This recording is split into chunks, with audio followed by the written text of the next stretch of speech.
Hello students, we were discussing countable sets, so let us continue our discussion. Recall that a set S is said to be countable if it is finite or if there exists a bijection from N to S, or equivalently as I said from S to N. Right. Also observe that S is finite if it is either empty or there exists a bijection from 1 to up to N to S for some natural number N. Okay. So we denote the element f of 1 by s1. Okay, we denote f2 by s2. That is, the image of 2 is denoted by s2. Okay, and image of n is denoted by sn.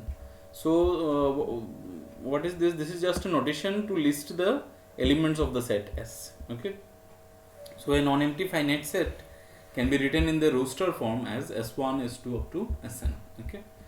So S1 is called the first element of the set S, right? S2 is called the second element, okay, like that. So note that they may not be ordered, okay. The order may be different, and this is not the only way of listing. Okay, the elements are same in some order, okay. So for example, the set 1, 2, 3. For example, the finite set 1, 2, 3.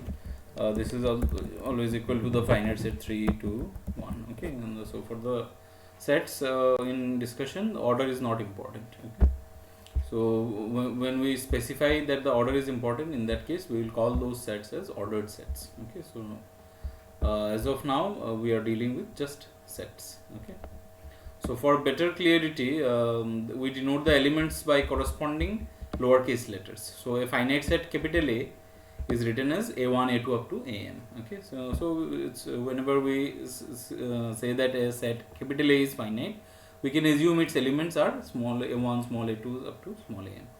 Okay, because every time it's not necessary to include that bijection into the picture. Okay, because we already understand that yes, there is a bijection when A is a finite set. So what is the bijection? Bijection is from 1 to up to m to that set. Okay. So without any confusion, we will always denote a finite set by a1, a2 up to am. Okay. So but it is important to understand the underlying meaning that A is finite if there exists a bijection from 1 to up to m to the set A. Okay. Right. Similarly, the elements of a countably infinite set, can be listed as s1, s2 up to sn. Not up to sn, sorry, the list continues. Okay, because it's an infinite set. So since there is a bijection from n to s, so we can list the elements in that way. So for example, in the earlier lecture we had denoted we had shown that z is the set of integers is countably infinite. Okay, and we had used this function fn, which is equal to n by 2 if n is even, and minus n minus 1 by 2 if n is odd. Okay, so that way the first element s1 will be 0, the second element s2 will be 1, okay, third element will be minus 1, that way. But it is to be observed that such listing of elements of a countably infinite set may not be unique. Okay, it is not unique. The elements of z can also be listed this way: 0, minus 1, 1, minus 2, 2. Okay, like that we can list. If we take the bijection in a different way, f of n equal to minus n by 2 if n is even, and n minus 1 by 2 if n is odd. That is also a bijection. So once we have a bijection, we can always list the elements. Okay, so the order of the listing may be different, right? So we will see an important theorem today, that is, every infinite set has a countably infinite subset. Okay, if we are given any infinite set, we can extract a countably infinite subset from that set. Okay, so not only one, many, at least we can extract one. Okay, so for this we will need to understand the axiom of choice. So it is a very famous axiom in mathematics. What is an axiom? In mathematics, often some statements are assumed to be true. Okay, because there is hardly any reason to assume them to be false. Okay, just like in geometry, in school geometry, we have those Euclidean postulates, right? That is, between any two points there exists a unique straight line. Okay, so these are axioms. They are supposed to be true. Okay, and using setting those statements as true, we derive the other statements logically. Okay, So there are a few axioms we need to use in mathematics. Okay. So here also for set theory there is an axiom called axiom of choice. Okay. So most axioms are stated in such a way that it's obvious that they are true. Okay. Often people ask why they should be false. Okay. They appear to be very much true. Okay. But indeed they are called axioms. Okay. So what is the axiom of choice? It states that for any family f of non-empty sets, okay, there exists a set which consists of exactly one element from each element of f. Okay. If you are given any family of non-empty sets, we can create a set taking one element from each member of that family. Okay, this is the axiom of choice. Okay. Equivalently, for any family of non-empty sets, there exists a function. So this function we call it as choice function, because from each set, each member of the family, we are taking a element. Okay, so we can associate each member of this family or each set in this family to a element in the corresponding sets. Okay, so there exists a function called choice function. So it is a function from which set? It is a function from the family of sets under consideration to the union of sets in that family. Okay, such that f of a belongs to a. Okay, the image of a member of this collection of sets is an element inside that particular set. Okay, so it's always possible to construct a set which contains exactly one element from the members of those collections. Okay, from each member of those collections. Okay, so let us just have a look, try to understand what it says. Suppose f equal to, it is a f is a family of these three sets, 1, 2, 3 and 4, 5, 6. Okay, these are separate sets and together we take them together as another set. Okay, so it is a family of sets or set of sets. Okay, then it is possible to construct sets which consist of exactly one member from each member of f. Okay, for example, we say we can construct a set a1 where we take the element 1 from a, from the first set, we take the element 2 from the second set, we take the element 4 from the third set, right? That can be done. Or we can construct a2, we take 1 from the first set, we take 3 from the second set, we take 6 from the third set. Okay, that way we can construct. And or we can construct another set a3 by taking 1 from the first set, okay, then 3 from the second set and 5 from the third set. Okay, that we can construct, right? So this is what means we can choose an element as we like from each member of the collection. Okay, this is basically the axiom of choice. Okay, say we have another infinite, so this is also true for infinite family of sets. Okay, so say f equal to, this is a collection of open intervals 0, 1, 1, 2, 2, 3, 3, 4. Okay, so it's a collection of n minus 1 comma n such that n belongs to natural number. So it's an infinite collection, infinite set. Then we can construct a set which consists of exactly one element from each member. Say we construct a set a1, so the element half comes from this 0, 1, element 3 by 2 comes from this 1, 2, element 5 by 2 comes from 2, 3, element 7 by 2 comes from 3, 4. Okay, that way we can construct the set a1. Okay, we can construct another set where the first element comes from 0, 1, second element comes from 1, 2, third element comes from 2, 3, like that. Okay, and this will go on. Okay, so what is the choice function here? If you observe, for this case, the choice function is f of 0, 1. So 0, 1 is from 0, 1 we take the element half. So f of 0, 1 is half. F of 1, 2 is 3 by 2. Okay, so this is the choice function. So in general, f of n minus 1 comma n is twice n minus 1 by 2.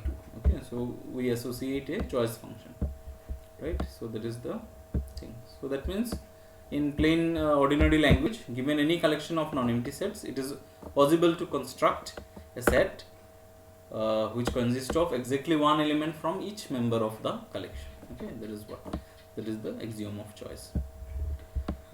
right? So let us use that in proving this. Every infinite set has a countably infinite subset. So let S be an infinite set, then S is non-empty, right?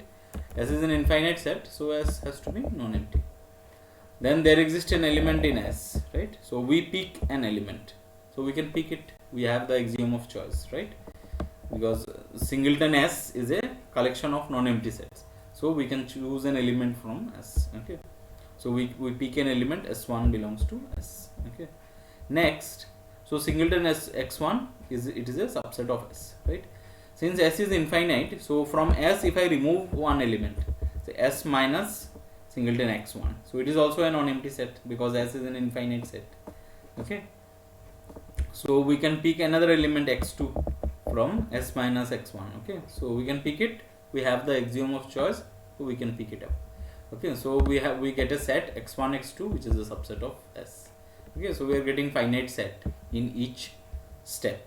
Okay, so since S is infinite, so S minus x1 x2 is non-empty, so we can pick one x3 inside S minus x1 x2, right? Proceeding this way, we see that once we have chosen x1 x2 up to xn, we can pick xn plus 1 as belonging to S minus x1 x2 up to xn. Okay, right?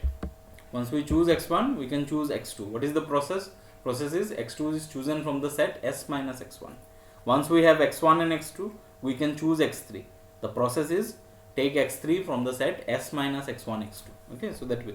So once we have x1 x2 up to xn, we can choose the element xn plus 1 as an element from the set S minus x1 x2 up to xn. Because S is a finite set, so for any given n, S minus x1 x2 up to xn is always non-empty. Okay, so here I have explained within brackets, the picking up of elements is justified by the axiom of choice. At the very beginning, singleton S is a family of non-empty sets, so we can construct a set singleton x1 where x1 belongs to S. In the second step, the collection of S and S minus x1 is a family of non-empty sets, so we can construct a set which contains the elements x1 and x2, where x1 is same as that chosen in the first step and x2 is a new choice that we make. Okay, so continuing this way, we have S minus x1, S minus x1 x2 to S minus x1 x2 xn is a collection of non-empty sets, so we can construct a set x1 x2 up to xn plus 1 where x1 x2 xn these come from the earlier choices and xn plus 1 is a new choice. So actually we are applying this axiom of choice.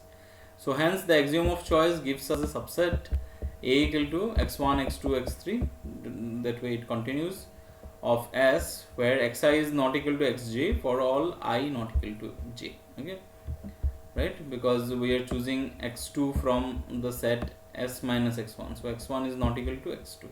Okay, so x3 is not equal to x1 and x2, like that. So clearly f from n to a defined by f of n equal to xn for all n belongs to natural number is a bijection. Okay, so actually we have shown that for each n we can find out an element xn. Okay, we can construct an element xn from the set. Okay, so that is how we get a bijection here, f from n to a. Okay, where A is a subset of S. So A is a countably infinite set, right? So every infinite set has a countably infinite subset. Okay, this we have shown. Next, note that if A and B are sets such that there exists a bijection f from A to B, then the sets A and B are said to have the same cardinality. Okay, so there is a concept of cardinality, which is also a very widely studied topic in set theory.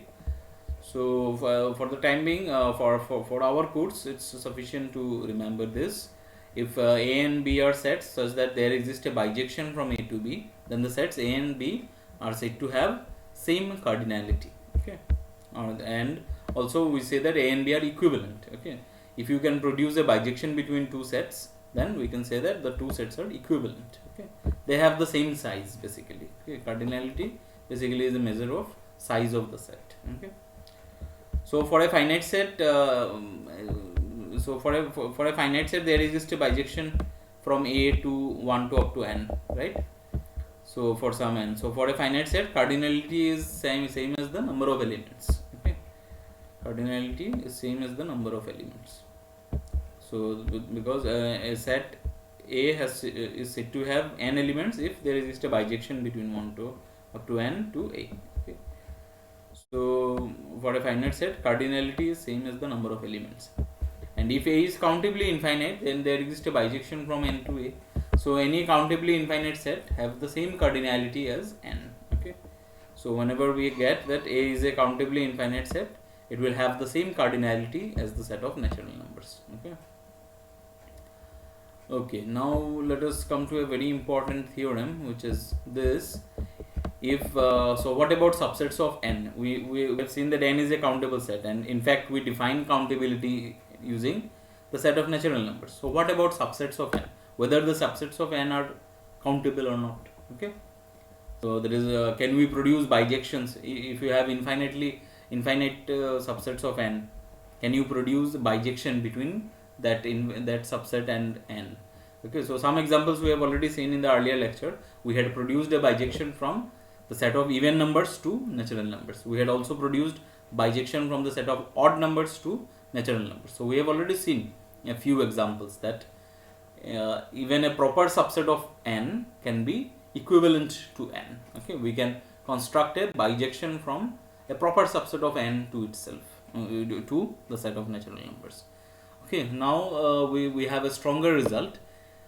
We will see that if a subset of n is infinite, then a is countably infinite. That means given any infinite subset of n, it is always possible to construct a bijection from that set to n. Okay, so this theorem can be equivalently stated in these ways. Every infinite subset of n is countably infinite. Okay, or another way we can state let a subset of n be infinite, then there exists a bijection from n to a. Okay, or the other way around, a to n. Okay, or we can state it this way: let a subset of n be infinite, then a and n have the same cardinality. Okay, any infinite subset of n has the same cardinality as n. Okay, let a subset of n be infinite, then a and n are equivalent. Okay, so the set of natural numbers is equivalent to any of its all its infinite proper subsets. Okay, so how to prove this? So the proof is quite simple, and it's similar to the proof that we had done for that case. Every infinite set is a countably infinite subset. Okay, so here also we will use a that is principle, that is well ordering principle, which you had already studied in your first semester. And as you know, in first semester I had also remarked that in well ordering principle is one of the gods of mathematics. Okay, right? So we assume that the well ordering principle holds. Okay, so let a subset of n be infinite. So a is not non-empty. Okay, so you observe the similarity between this proof and the earlier proof. Okay, there is a lot of similarity. So a is non-empty. So a is a non-empty set of positive integers. So by well ordering principle, so what does well ordering principle say? Every non-empty set of positive integers has a list member. Okay, and we can also prove that that list member is unique. Okay, there cannot be two list members. Okay, so by well ordering principle, a has a list element. So we denote that list element as f of 1. Okay, our aim is to construct a bijection. So initially we name it as f of 1. Thus f of 1 is greater than or equal to 1. Why? Because the set A is nothing but a subset of the set of natural numbers. Okay, so every element in A is a natural number. So all natural numbers are greater than or equal to 1. So that is why f of 1 is greater than or equal to 1.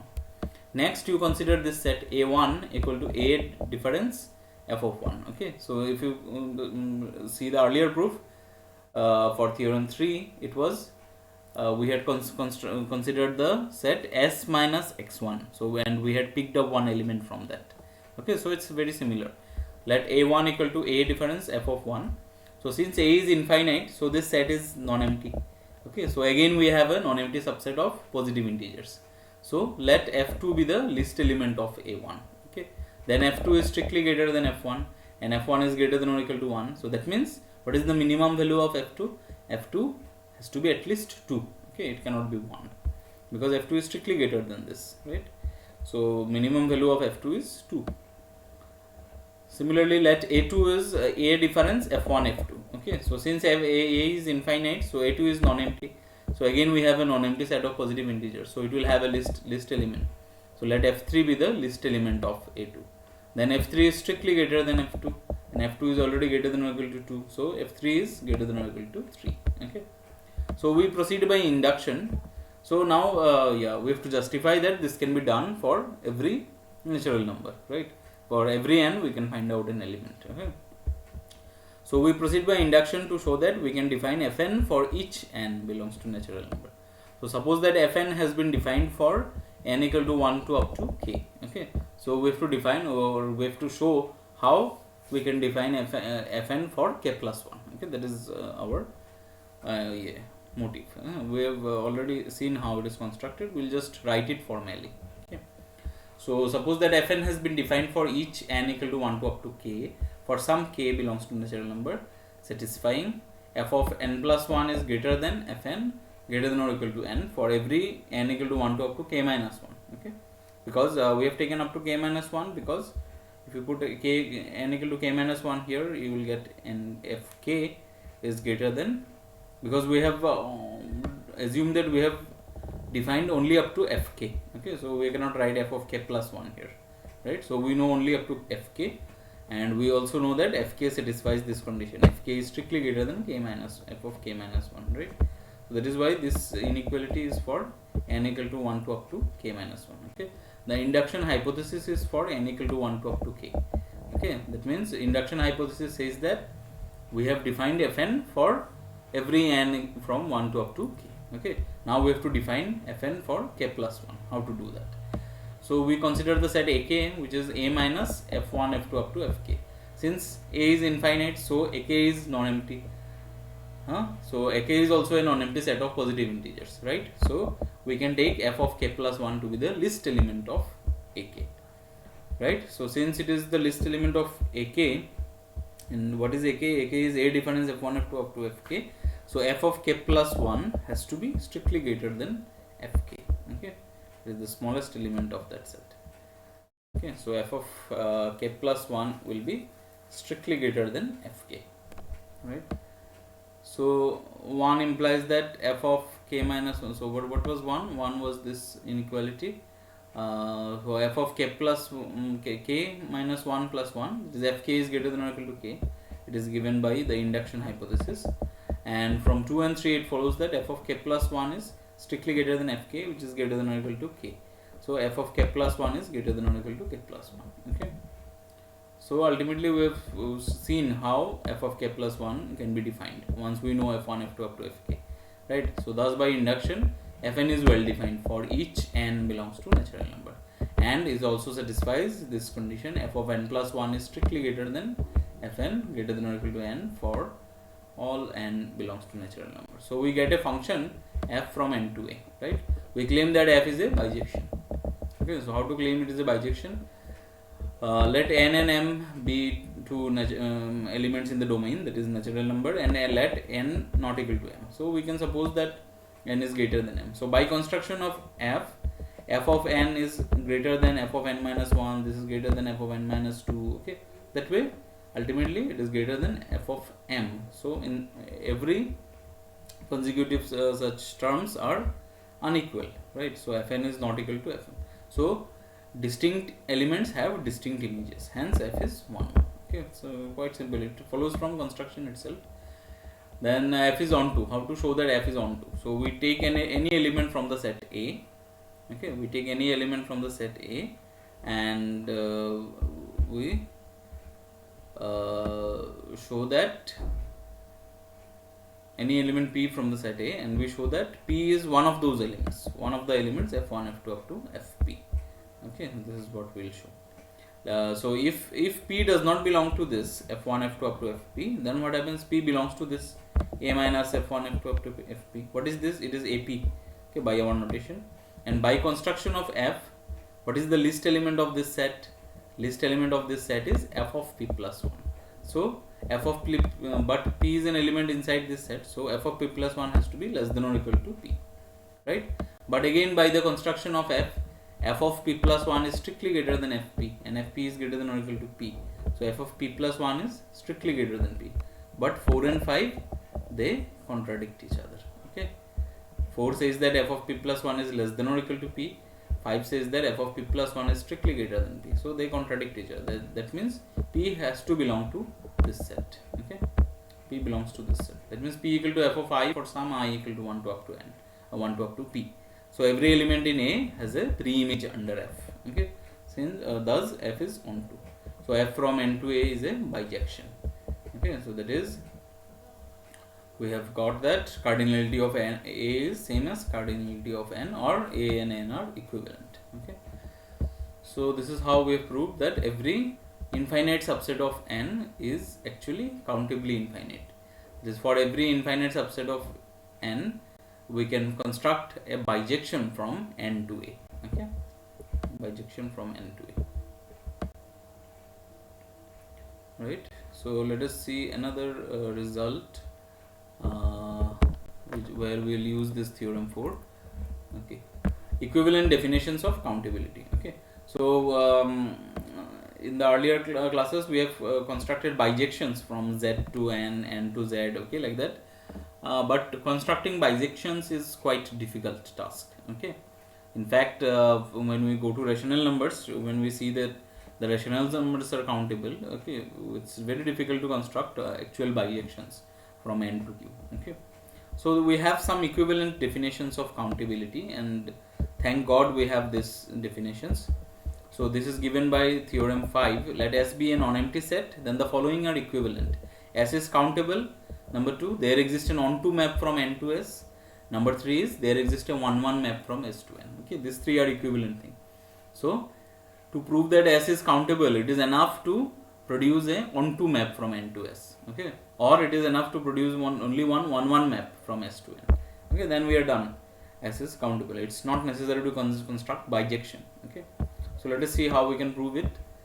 So for first one is, so we have to prove equivalence of 1, 2 and 3. So we will show that 1 implies 2, then 2 implies 3, and 3 implies 1. So that way everything implies the other. Okay, so 1 implies 2. Suppose S is countable.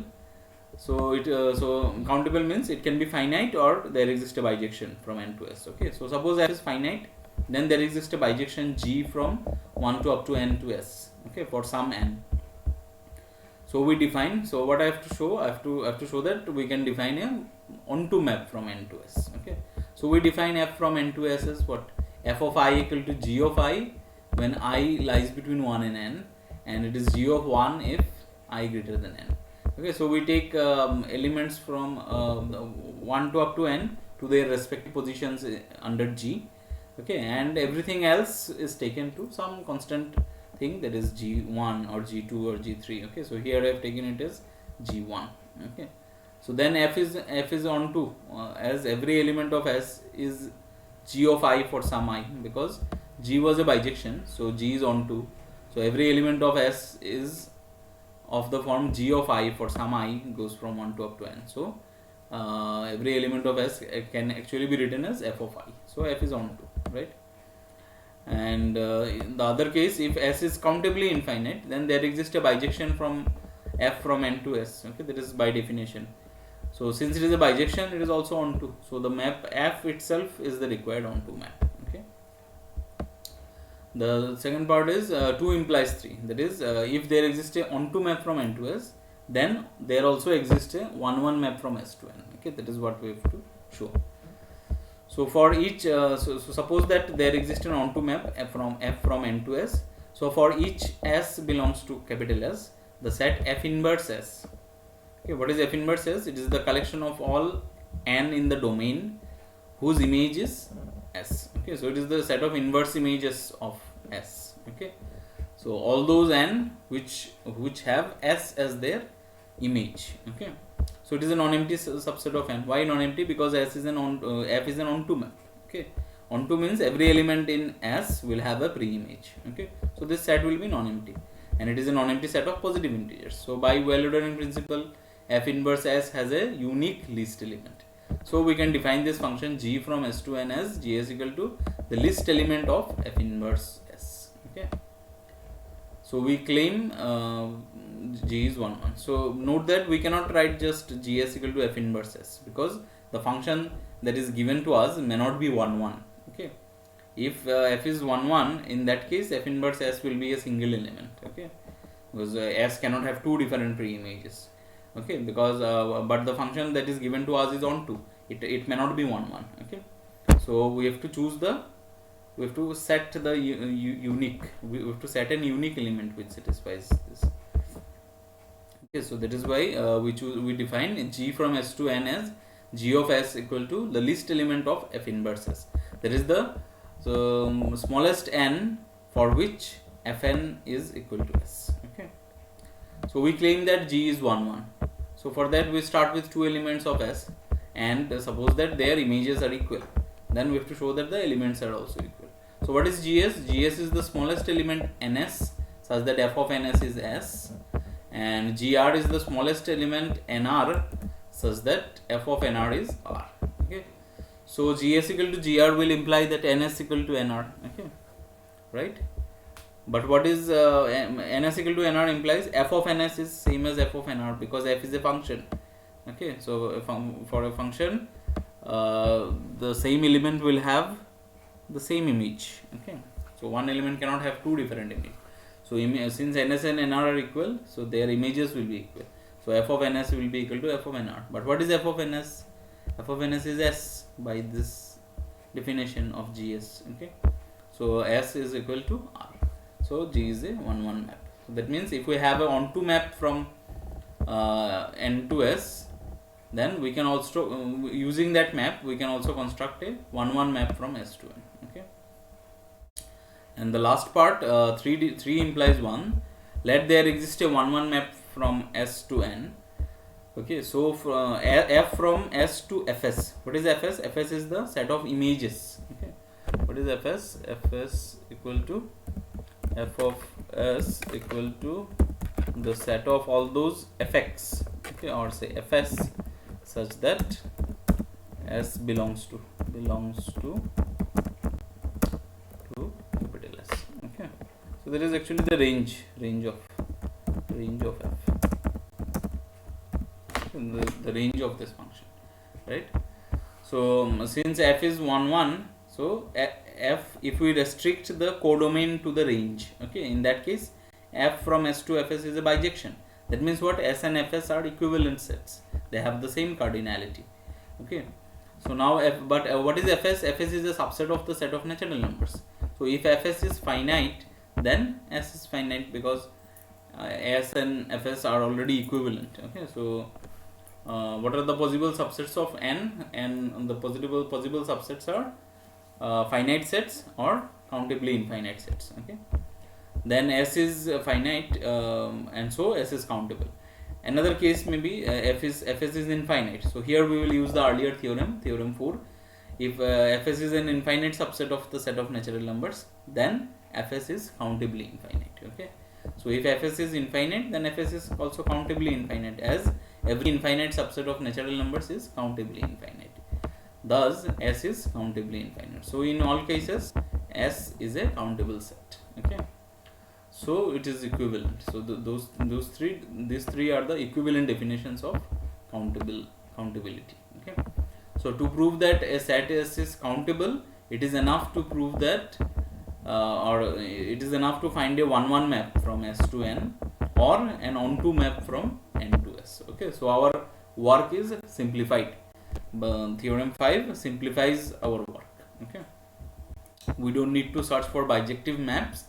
It is just sufficient to search for a 1 1 map from the given set to n. Okay, or it is sufficient to search for a onto map from n to the given set. Okay, this is very important. 1 1 map has to be from s to n. Okay, not from n to s, because there may be many 1 1 maps from n to the set of real numbers, but set of real numbers is not countable. Okay, so we need the other way around. 1 1 map should be from the given set to the natural numbers. Onto map should be from n to the given set. Okay, only then we can conclude that s is countable. Okay, otherwise we cannot conclude. So using this theorem, in the next lecture we will show that the union of countable sets is countable, and first of all we will show that the set of positive rational numbers is countable. Okay, and then we will later we will show that the set of rational numbers itself is countable. Okay, and then we will also show that the set of real numbers is uncountable, the interval 0 1 is uncountable. Okay, so a few more, I think 2 more lectures we can finish this particular unit. Okay, then we will be starting with our practicals, differential equations. Thank you.